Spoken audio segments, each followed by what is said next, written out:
Once upon a time, in a faraway land lived a prince. It was now time for the prince to wed, but unfortunately, his princess was nowhere to be found. In order to find his princess, he travelled all around the world.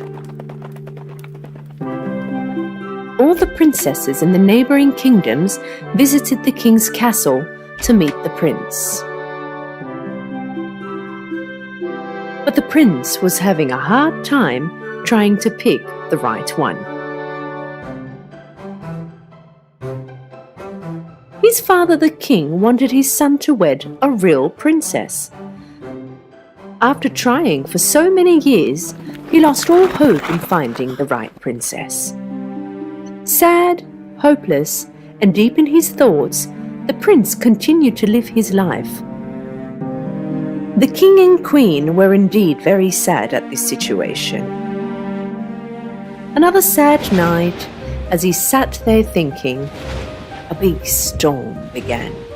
Lightning was striking and the sound of the thunder was echoing in the castle.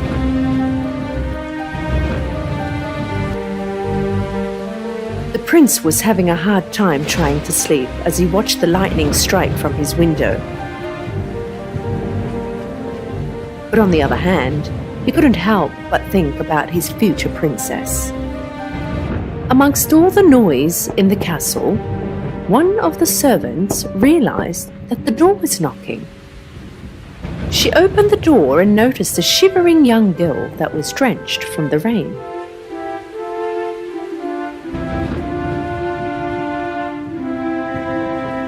Amongst the state the poor young girl was in, she still looked very beautiful and elegant, and with great difficulty she spoke. "Will you take me in, please? I'm all alone. I got lost in the woods."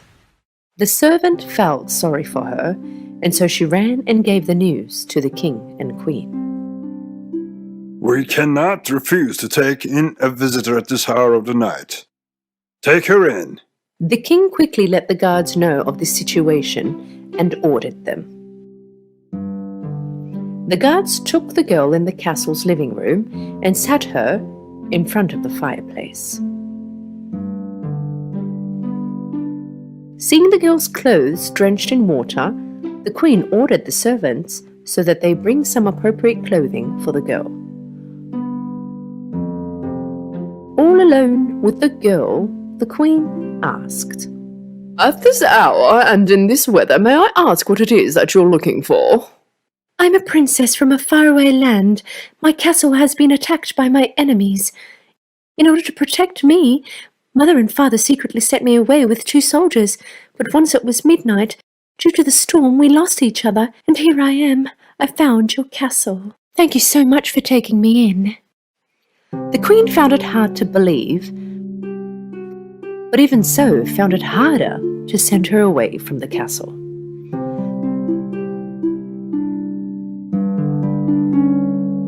The prince was curious to see who this mysterious girl was. He wanted to meet her. At that point, the girl was wearing the dress the queen had given her. Her hair had dried, and she was feeling more like herself now.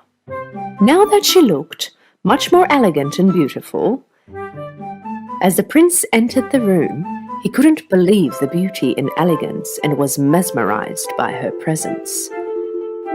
But still, he wanted to know for sure that she was indeed a princess. The queen told the prince that she was going to handle the situation and find out if she was a real princess. "Is she a real princess? We will find out tonight." The prince and princess chatted away the whole night. The prince, as fond as he was of this girl, he was trying to get to know her better. The queen got the guest's room ready for the young girl, and she placed a pea under her bed and covered it with 7 mattresses. The young girl slept in this strange bed that was prepared for her that night.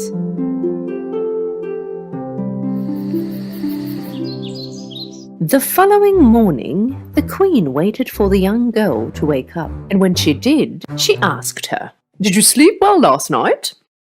I'm very fortunate that you gave me shelter, but I had great difficulty trying to sleep. Oh, really? I wonder why. May I ask why? My body is in pain. My back aches. It was as if the whole night I had slept on something really hard. This is the exact answer the queen was looking for.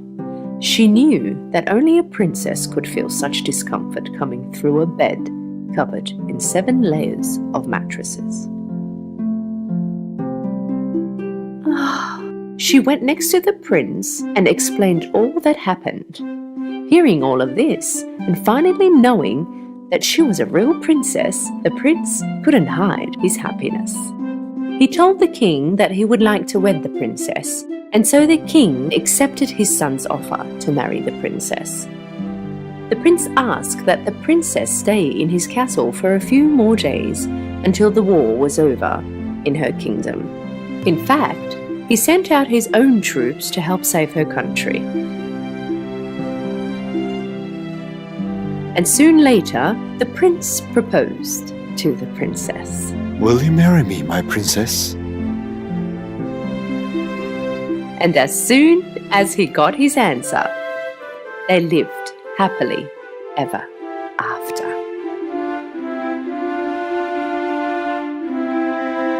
That night, the prince put the pea in a glass box and made sure it got exhibited in the best corner of the castle. For many years, the pea got visits from people who believed in real love. The prince and the princess's story went on being told for many, many years.